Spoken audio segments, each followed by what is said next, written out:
ద్వితోపదేశ కాండము 30వ అధ్యాయము 19వ వచనం. మీరు జీవమును మరణమును ఆశీర్వాదమును శాపమును నేను మీ ఎదుటను ఉంచి భూమి ఆకాశములను మీ మీద సాక్ష్యంగా పిలుచుచున్నాను. ఏం పెట్టిండంట? జీవమును మరణమును ఆశీర్వాదము. చూడండి, ఏం పెట్టిండు? జీవమును మరణమును శాపమును ఆశీర్వాదము. ఎవరి ముంగట పెట్టిండు? మన ముంగట పెట్టిండు దేవుడు. అర్థమవుతుందా? జీవమును మరణమును శాపము ఆశీర్వాదమును శాపమును నేను నీ ఎదుట ఉంచి ఉన్నాను. ఉంచి ఏం చేసిందంట? భూమి ఆకాశంలో నీ మీద సాక్షిగా పిలుచుచున్నాడంట. అర్థమవుతుంది విన్న వాక్యము? ఎంతమందికి అర్థమవుతుంది? ఏం చేస్తుండో? భూమి ఆకాశంలోనంట సాక్షిగా పిలుస్తుందంట. ఇప్పుడు ఈరోజు ఒకరు మనం వెళ్ళి సువార్త బిడ్డ చర్చికి రండి, మీరు దేవుడు మీకు విడుదలిస్తాడు అని అంటే మేము రామని అన్నారు అనుకో, వాళ్ళని ఏం చేస్తాడు? అక్కడ దేవుడి వైపు నిలబెట్టినప్పుడు ఏం చేస్తాడు? భూమి ఆకాశంలో సాక్షిగా పిలుస్తాడు. నా బిడ్డ రాలేదా నీ దగ్గరికి సువార్త చెప్పడానికి? నువ్వు పట్టించుకున్నావా? పక్కన పాడేసినావు. లేనే అబ్బే నేను అట్లా చెయ్యలేను. అవునా? ఆకాశమా సాక్ష్యం పలుకు, భూమి సాక్ష్యం పలుకు అంటాడు. అట్లా గట్టిగా చప్పట్లు కొట్టి దేవుడిని మహిమపరచాలి. అర్థమవుతుందా? మన దేవుడు భూమి ఆకాశంకి సృష్టించిన దేవుడు మామూలుగా కాదంట. ఏం పెట్టిందంట? జీవం పెట్టిండు, మరణం పెట్టిండు. నీకు ఏది కావాలి? నీకు ఏది కావాలి? ఎంచుకున్న చాయిస్ ఎవరికి ఇచ్చింది తెలుసా? దేవుడు ఒక నరుని సృష్టించి నువ్వు ఎట్లా బ్రతుకుతావో నీ ఇష్టం, నువ్వు ఎట్లా బ్రతుకుతావో నీ ఇష్టం అని చెప్పేసి చెప్తాడు. నరుని సృష్టించి దేవుడు, అర్థమైందా? వాళ్ళ ఇష్టానుసారంగా వాళ్ళు బ్రతుకుతే వాళ్ళ ఇష్టానికి వదిలేస్తాడు. ఏమంటాడు? జీవం పెట్టిండు, మరణం పెట్టిండు. నీకు ఏం కావాలి? ఆశీర్వాదం పెట్టిండు, శాపం పెట్టిండు. పాపిష్టి పనులు చేసుకుంటున్నాం అనుకో, శాపం వస్తుంది. అర్థమైందా? జీవం కావాలి అని అనుకుంటే జీవం కలిగిన దేవుడి దగ్గరికి రావాలి. అవునా కదా? జీవం కలిగిన దేవుడు కదా మన యేసయ్య. అవునా? జీవం కావాలనుకుంటే ఎవరి దగ్గర రావాలి? జీవం కలిగిన యేసు వైపుకి రావాలి. మనం రాకపోతే తర్వాత తిరుగులో నిలబడ్డప్పుడు ఏమంటాడంట? భూమిని పిలుస్తాడు, ఆకాశాన్ని పిలుస్తాడు, ఆ వచ్చి సాక్ష్యం చెప్తాడు. అప్పుడు మధ్యలో ఏడుపప్పం అవుతున్నాము. అవునా కదా? కదా? అందుకని మనం ఎప్పుడు కూడా దేవుడి యందు భయభక్తులతో ఉండాలి. ఈరోజు మనం అందరం మానేసుకున్నామా? మన పని ఉంది అని చెప్పేసి ఇంట్లో కూర్చున్నామా? కూర్చుంటే నువ్వు ఎందుకు కూర్చున్నావో సాక్ష్యం చెప్తారు. లేదయ్యా నాకు ఈ పని ఉంది, ఆ పని ఉంది అంటే, లేదు లేదు నువ్వు ఏ పని ఉన్నా కూడా నువ్వు మందిరం అనేది మానుతో అనేది దేవుడు చెప్తాడు. అర్థమైనా? ఆయన యందు భయభక్తులు కలిగిన వారికి సమృద్ధిని ఇస్తాడంట ఆయన. కీర్తనల గ్రంథము 101 3వ అధ్యాయం.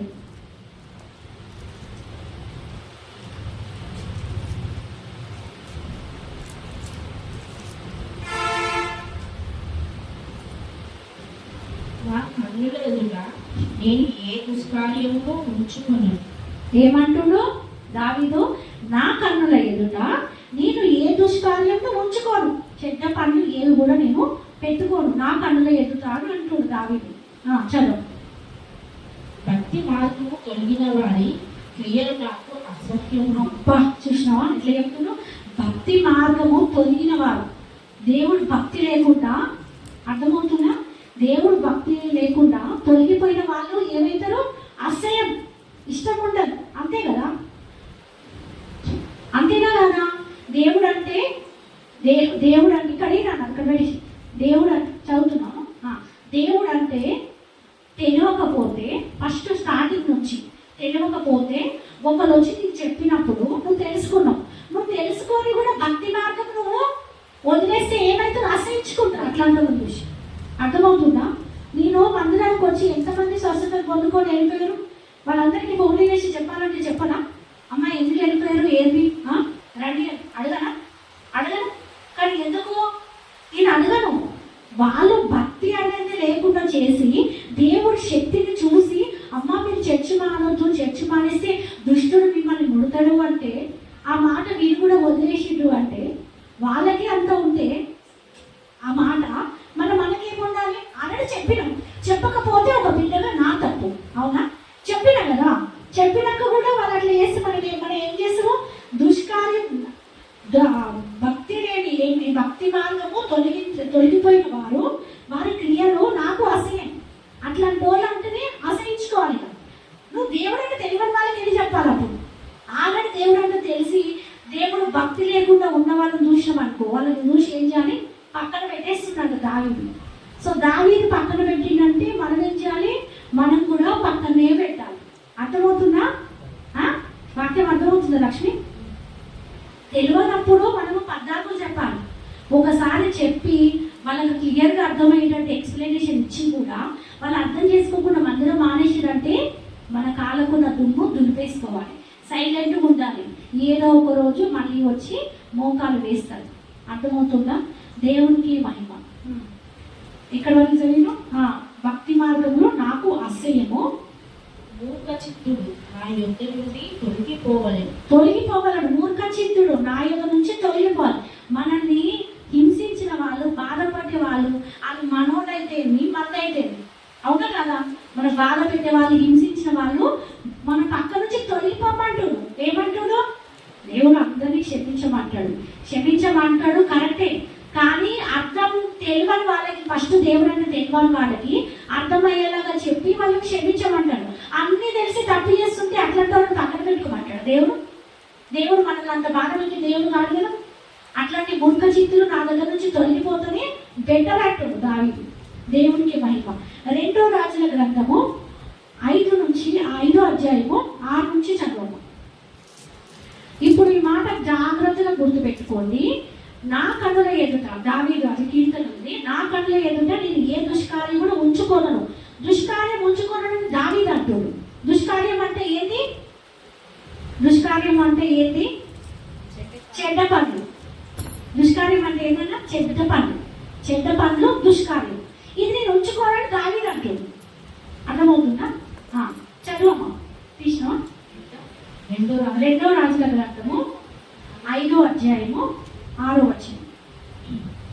ఆ పత్రికలో ఉన్న సంగతి ఏదనగా, నా సేవకుడైన నయమానుకును కలిగిన కుష్ఠరోగును నీవు బాగు చేయవలనని ఈ పత్రికను అతని చేత నీకు పంపించి ఉన్నాను. ఇశ్రాయేలీయుల రాజు ఆ పత్రికను చదివి వస్త్రములు చింపుకొని చంపుటకును బ్రతికించుటకును నేను దేవుడనా, ఒకనికి కలిగిన కుష్ఠరోగమును మాత్రమని నా యొక్క వీధులు అప్పుడేమి, నాతో కలహములకు కారణము అతడు ఎట్లు వెతుకుచున్నాడో మీరు ఆలోచించుడని. ఇశ్రాయేలు రాజు తన వస్త్రమును చింపుకొనిన సంగతి దైవజనుడైన ఎలీషాకు వినబడినప్పుడు అతడు, నీ వస్త్రములు నీవెందుకు చింపుకొంటివి? ఇశ్రాయేలీయులో ప్రవక్తుడు ఒకడు ఉన్నాడని. ఎందుకు చెప్పుకున్నాడు వస్త్రము? ఆయనకు ఒక కుష్టి రోగము వచ్చింది. ఎవరికి? నయమాను అనే అతనికి ఒక కుష్టి రోగం వచ్చింది. ఎవరు ఆయన? ఫస్ట్ చదువు, ఇందాక చెప్పిన కాడ నుంచి 6 నుంచి చదువు. ఆ పత్రికలో ఉన్న సంగతి ఏదనగా, నా సేవకుడైన నయమానుకు కలిగిన కుష్ఠరోగమును నీవు బాగు చేయవలనని ఈ పత్రికను అతని చేత నీకు పంపించి ఉన్నాను.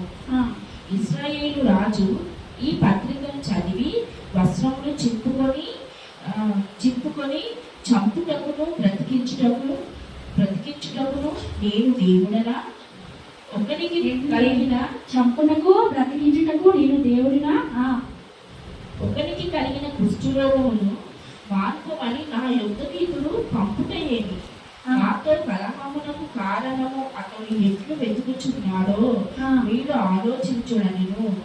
ఇశ్రాయేలు రాజు తన వస్త్రమును చింపుకొనిన సంగతి దైవజనుడైన ఎలీషాకు వినబడినప్పుడు అతడు, నీ వస్త్రములు నీవెందుకు చింపుకొంటివి? నీ వస్త్రములు నీవెందుకు చింపుకుంటున్నావు? కొంతమంది అంతే, ఏమన్నా శ్రమ వచ్చింది అనుకో తట్టుకోలేరు, శ్రమలు తట్టుకోలేరు. ఆశీర్వాదం కావాలి, సంతోషం కావాలి, బాగా తట్టుకోలేరు, ఇన్స్టెంట్గా రియాక్ట్ అయిపోతారు. చింపుకున్నాడు, బట్టలు చింపుకున్నాడు. ఇశ్రాయేలులో ప్రవక్తుడు ఒకడు ఉన్నాడని అతనికి తెలియబడినట్లు అతని నా యొద్దకు రానిమ్ము అని రాజులకు వర్తమానము చేసెను. నయమాను గుర్రములతోనూ రథముతోనూ వచ్చిన ఎలీషా ఇంటి ద్వారము ముందర నిలిచి ఉండగా, ఎలీషా, నీవు యోర్దాను నదికి పోయి 7 మార్లు స్నానము చెయ్యుము, నీ ఒళ్ళు మరలా బాగే, నీవు శుద్ధుడు అవుదు అని అతనితో చెప్పాడు. ఒక దూత పంపెను. అయితే ఎలీషా యొద్దకు వస్తాడు. ఎవరు? నయమాను వెనకాల ఉన్న ఒక సైనికుడు వస్తాడు. వచ్చి ఏమంటాడు? నా కుష్ఠరోగం పోవాలంటే ఆయన లోపల కూడా నిలవాడు, బయటనే ఉంటాడు. వెళ్ళి అయోర్దాను నదిలో 7 సార్లు మునుగుపో అంటాడు. ఏంటి ఏం మాట్లాడుతున్నావు? నేను ఒక రాజు, నేను మంచి పొజిషన్లో ఉన్నా, అటువంటిది నీ దగ్గరకు వస్తే నువ్వు నన్ను ముట్టవు, నన్ను పట్టుకోవు, నా తల మీద చేయి పెట్టవు, పోయి మునుగుపో అంటావు. ఎట్లా కుదురుతుంది? నీ మస్తాలు కొనిన యోర్దాను నదిలో పోయిందా? పోలేదు అని చెప్పేసి సలుగుకుంటాడు. కింద జనమా, నీ ఒళ్ళు మరలా బాగే, నీవు శుద్ధుడు అవుదని అతనితో చెప్పుటకు ఒక దూత పంపాడు.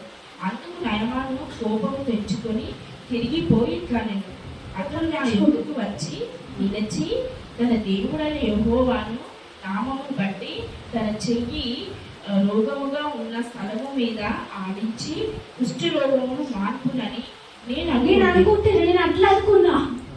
నేను చెయ్యేసి ప్రార్థన చేస్తాడేమో, తన దేవుడైన నామమున ప్రార్థన చేస్తాడేమో, పోతాడేమో అని అనుకున్నా. కానీ అట్లా చెయ్యలే అని రియాక్ట్ అవుతుంది నయమాను. దమస్కు నదులైన ఆబానాయును ఫర్పాలు ఇశ్రాయేలు దేశంలో నదులన్నిటికంటే శ్రేష్టమైనవి కావా? వాటిలో స్నానం చేసి శుద్ధి నొందలేనా అని అనుకుని రౌద్రుడై తిరిగి వెళ్ళిపోయింది. కోపంతో మండిపోయి, నేను మస్తున్నాయి నదులు, అక్కడ నేను స్నానం చేయలేనా? నేను నాకు చెప్పాలా? ఇదికి వస్తే ఉచితమైన సలహా ఇస్తుండ్రు అని చెప్పేసి కోపంతో వెళ్ళిపోయి. అయితే అతని దాసులలో ఒకడు వచ్చి, నాయన, ఆ ప్రవక్త ఏదైనా ఒక గొప్ప కార్యము చెయ్యుమని నియమించిన ఎడల నీవు చెయ్యుకుందువా? అయితే స్నానము చేసి శుద్ధుడవు కమ్మను మాట దానికంటే మేలు కాదా అని చెప్పినప్పుడు అతడు పోయి దైవజనుడు చెప్పినట్లు యోర్దాను నదిలో 7 మార్లు మునగగా అతని దేహము పసిపిల్ల దేహము వలనైనను అతడు శుద్ధుడాయను. హల్లెలూయా. గట్టిగా చప్పట్లు కొట్టి దేవుని ఏమంటాడు? అందులో వెళ్ళి ఇప్పుడు ఆ పక్కన ఉన్న నయమాను పక్కన ఉన్న శిష్యుడు చెప్తాడు ఏమని, నువ్వు ఆయన చెప్పినట్టుగా చేసి చూడు, రాదు రిజల్ట్ ఎట్లుంటుందో నీకు తెలుస్తుంది కదా అని చెప్పేసి చెప్తాడు. చెప్పినప్పుడు వెళ్ళి మునగాలని ఎట్లా పసిపిల్ల దేహం లెక్కలైతుంది. అయ్యిందా కాలేదా కదా? అయితే సేవకులు ఏదైనా చెప్పిండ్రు అంటే అది 100కి 100% దేవుడు జరిగిస్తారు. అందరికి ఒకటేలాగా ఉండదు ట్రీట్మెంట్. అర్థమవుతుందా? అందరినీ తలల మీద చేసి ప్రార్థన చేయడము, అందరికి ఆ రకంగానే ఉండడము. ఇప్పుడు తల మీద చేయకుండా దూరం నుంచి ప్రార్థన చేసి ఎక్కడో ఉన్న వాళ్ళకి, ఊరు దాటిన వాళ్ళకి విడుదలిస్తుంది కదా దేవుడు. అవునా కదా? కదా? అటువంటిది తల మీద చేయబెడితే విడుదల వస్తుంది అని అనుకునడం కాదు. మనం ఎక్కడుండి ప్రార్థన చేసినా దేవుడు ముట్టే శక్తి మనకి ఇచ్చినప్పుడు అది ఖచ్చితంగా జరుగుతుంది. ఆ కింద జరుగునా? అప్పుడు అతడు తన పరివారముతో కూడా దైవజనుని దగ్గరకు తిరిగి వచ్చి అతని ముందర నుంచి చిత్తగించును. ఇశ్రాయేలులో ఉన్న దేవుడు తప్ప లోకమంతటి యందును మరి ఒక దేవుడు లేడని. హల్లెలూయా. గట్టిగా చప్పట్లు కొట్టి దేవుని మహిమపరచాలి. ఏమంటున్నాడు? ఇశ్రాయేలులో దేవుడు తప్ప మరి ఒక దేవుడు లేడని. చదువు కింద చదువు. దేవుడు లేడని నేను ఎరుగుదును. ఇప్పుడు నీవు నీ దాసులనైనా నా యొద్దకు బహుమానము తీసుకొనవలసినదని అతనితో చెప్పగా, ఎలీషా ఏంటి బహుమానం తెచ్చిండు? ఎవరికి? ఎలీషాకి ఇవ్వనికే. నయమాను ఇప్పుడు మీరు ఒకటి గ్రహించండి. ఆయన వచ్చిండు, నీళ్ళలో మునగమన్నాడు, మునిగినాక ఆయన వెళ్ళిపోయినాక కదా తీసుకురావాలి. కానీ నయమాను ముందే వెంట పెట్టుకొని వచ్చిండు. అర్థమవుతుందా? సమర్పణలు ఏ రకంగా ఉన్నాయి చూడండి ఒకసారి. ముందే స్వస్థత పొందక ముందే ఆయన నయమానుగా ఎలీషాకి ఇవ్వడానికి గిఫ్ట్ ముందే ఇచ్చాడు. బంగారాలు, వస్త్రాలు, ఎండి అన్నీ తెచ్చిండు ఆయన ముందే వరకే. ఎందుకు? దేవుడి శక్తి, ఈయన ప్రవక్త, ఈయన దగ్గర ప్రార్థన చేయించుకుంటే నాకు విడుదల వస్తుంది. నాకు విడుదల వచ్చినప్పుడు నా దగ్గర ఉన్నది నేను వాళ్ళకు ఇస్తాను అని చెప్పేసి ఖచ్చితంగా ముందే ఎప్పటి పెట్టుకుని వచ్చిండు. ముందు తెచ్చిండు, తర్వాత తెచ్చిండా? ముందే తెచ్చిండు. అక్కడ మునిగిండు, ఇక్కడ వచ్చి నాకు కృతజ్ఞతలు చెప్పిండు. అవునా? అయితే ముందే తెచ్చినట్టు కనిపిస్తుంది కదా క్లియర్గా. చదవమ్మా కింద. ఎలీషా, ఎవరి సన్నిధిని నేను నిలువబడి ఉన్నాను, ఇశ్రాయేలు దేవుడైన ఆ యెహోవా జీవము తోడు నేనేమీ కూడా తీసుకోను అని చెప్పాను. నయమాను అతనిని ఎంతో బతిమాలినను అతడు ఒప్పకపోయాను. అప్పుడు యెహోవాకు తప్ప దహన బలి అయినను మరి ఏ బలి అయినను ఇతరమైన దేవతలకు నేనికను అర్పింపను. 2 కంచెల గాడిదలు మోయుపాటి మన్ను నీ దాసుడనైనా నాకు ఇప్పించకూడదా? నా యజమానుడు నొక్కుటకు రిమ్మోను మోడిలో చొచ్చి నా చేతి మీద ఆకుకొనినప్పుడు నేను రిమ్మోను గుడిలో నమస్కారం చేసిన ఎడల రిమ్మోను గుడిలో నేను నమస్కారం చేసిన సంగతిని గూర్చి యెహోవా నీ దాసుడనైనా నన్ను క్షమించునుగా అని నయమానుని చెప్పగా ఎలీషా నెమ్మది కలిగి పొమ్మని అతనికి సెలవిచ్చింది. అది గేహాజీ యొక్క నయమాను వేరే దానికి నేను మొక్కినందుకు నన్ను క్షమించమని నీ దేవుడికి నువ్వు అడుగు అని చెప్పేసి చెప్తాడు. అప్పుడు ఎలీషా నెమ్మది కలిగి పొమ్ము అని అతనికి సెలవిచ్చాడు. అతడు ఎలీషా యొద్ద నుండి వెళ్ళి కొంత దూరము సాగిపోయింది.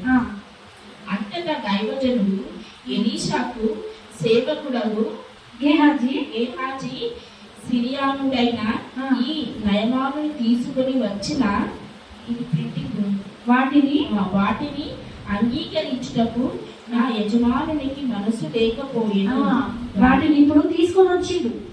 ఎవరు? నయమాను తీసుకొని వచ్చిండు. కుష్ఠరోగం నుంచి స్వస్థత పొందుకునేది తీసుకొని వచ్చిండు. కానీ వాటిని తీసుకోవడానికి ప్రవక్త అయిన ఎలీషాకి మనసు లేదు. మనుషు లేకపోతే ఈ గేహాజీకి ఏం పుట్టింది? నేను మా యజమానుడు అడుగుతున్నాడు అని చెప్పి నేనే తీసుకుందాము అని చెప్పేసి చెప్తాడు. చదువు కింద చదువు. యెహోవా జీవముతో నేను పరిగెత్తుకొని పోయి అతని కలుసుకొని అతని యొక్క ఏదైనా తీసుకొని ఏమన్నా అన్ని తెచ్చింది కదా, మొత్తం ఇట్లా గుర్రంల మీద మొత్తం వేసుకొని వచ్చిండు, రథముల అన్నిట్లకి ఏమన్నా తీసుకుంటా అని చెప్పేసి ఆశతో పోయిండు. నయమానును కలుసుకొనుటకై పోచుండగా నయమాను తన వెనుక నుండి పరుగున వచ్చుచున్న వాణిని చూచి తన రథము మీద నుండి దిగి వాణిని ఎదుర్కొని క్షేమము అని అడిగాను. అతడు క్షేమమే అని చెప్పి నా యజమానుడు నా చేత వర్తమానము పంపి మళ్ళీ అబద్ధాలు చెప్తుంది చూడు. నా యజమానుడే పంపించిండు నాకు, ఇప్పుడు వద్దు వెళ్ళిపోమని చెప్పినాక మళ్ళీ ఎందుకు అడుగుతాడు ప్రవక్త? చెప్పు. ఆయన మీదనే చూడు. ఇప్పుడు ఈ అబద్ధం ఎవరేసారు? గేహాజీ ఎవరు? ఎలీషా ప్రవక్త దగ్గర ఉన్న మనిషి. అమ్మా అర్థమవుతుందా? నిందలు ఆ కాలంలో ఉన్న మనుషులకే తప్పదు. నేను ఎంత చెప్పు ఎట్లేసారు? ఒక ప్రవక్త మీరేసిండు. అర్థమైందా? చదువు. ప్రవక్తల శిష్యులలో 2 యవ్వనులు ఎఫ్రాయిము మన్యము నుండి నా యొద్దకు ఇప్పుడే వచ్చుడు కనుక నీవు వారి కొరకు 2 మనుగుల ఇప్పుడే వచ్చిరంట. ఎవరంట? వేరే వాళ్ళు వచ్చిరు ఎలీషా దగ్గరికి. ఎట్లా ఒక ప్లాన్ చేసిండు అబద్ధం చెప్పడానికి. అర్థమవుతుందా? 2 మనుషులు వచ్చిరు, 2 యవ్వనులు వచ్చిరు. అప్పుడు నాకు ఎలీషా వాళ్ళకి ఇవ్వనికే నాకు కావాలి.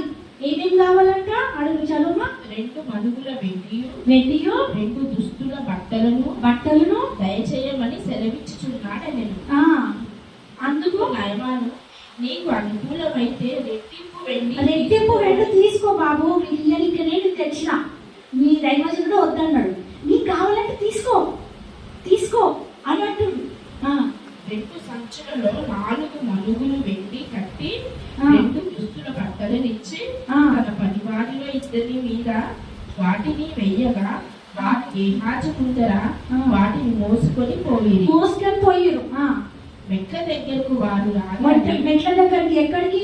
ఎలీషా ఇంటి దగ్గరికి రాగానే వాళ్ళని పంపించేసి మీరు వెళ్ళిపోండి, ఇంకా నేను ఇవి తీసుకెళ్తాను, తీసుకెళ్లి చీకటిగా మంచిగా దాచిపెడతాడు. చదువు. వారి యొద్ద నుండి గేహాజీ వాటిని తీసుకొని ఇంటిలో దాచి వారికి సెలవీయగా వారు వెళ్ళిపోయి అతడు లోపలికి పోయి తన యజమానుని ముందర నిలవగా ఎలీషా వారిని చూసి గేహాజీ ఎచ్చట నుంచి వస్తున్నావు అని అడుగుతాడా. వాడిని దాసుడనైనా నేను ఎచ్చటికి పోలేదనను. ఎచ్చటికి పోలేదు, నువ్వు ఎక్కడి నుంచి వస్తున్నావు అని అడుగుతాడు. ఏమడుగుతాడు? నువ్వు ఎక్కడి నుంచి వస్తున్నావు అని అడుగుతాడు. అయితే నేను ఎక్కడికి పోలేదు అని చెప్తాడు. అంతటా ఎలీషా వానితో, ఆ మనుషుడు తన రథము దిగి నన్ను ఎదుర్కొనుటకు తిరిగి వచ్చినప్పుడు నా మనసు నీతో కూడా రాలేదా? హల్లెలూయా. గట్టిగా చప్పట్లు కొట్టి దేవుడిని మహిమపరచాలి. మనము దేవుడికి మోసం చేయడానికి సీన్ లేదు. అర్థమవుతుందా? దేవుడు దైవ సేవకులు అంటే ఎవరు ఏం చేస్తున్నారో దేవుడు ప్రార్థన చేస్తే ఈ బిడ్డ ఈ పని చేస్తుంది, మా బిడ్డ ఈ పని చేస్తుండు, నాకు విరుద్ధమైన పని చేస్తుందని చెప్తుంటాడు అనమాట. అర్థమవుతుందా? దేవుడు చెప్తాడు. ఇప్పుడు ఎలీషా ఎవరు? దైవజనుడు కదా. ఎలీషా ఎవరు? దైవజనుడు. దైవజనుడు ఏమంటుడు? నువ్వు వెళ్ళిపోయినప్పుడు గేహాజీ, నువ్వు నయమాని వద్దకు పరిగెత్తుకొని పోయినప్పుడు నా మనసు నీతో పాటు రాలేదా? నువ్వు గ్రహించవా? ఏమనుకుంటారు? దైవజనుడికి మోసం చేయొచ్చు, దైవజనుడితో మాట్లాడవచ్చు, మనకేం తెలియదు అని, వాళ్ళకేం తెలియదు అని అనుకుంటే అది పప్పులో కాలేసినట్టే. అర్థమవుతుందా? క్లియర్గా దేవుడు చెప్తాడు. సలుగుడు గురుగుడు అన్ని దేవుడు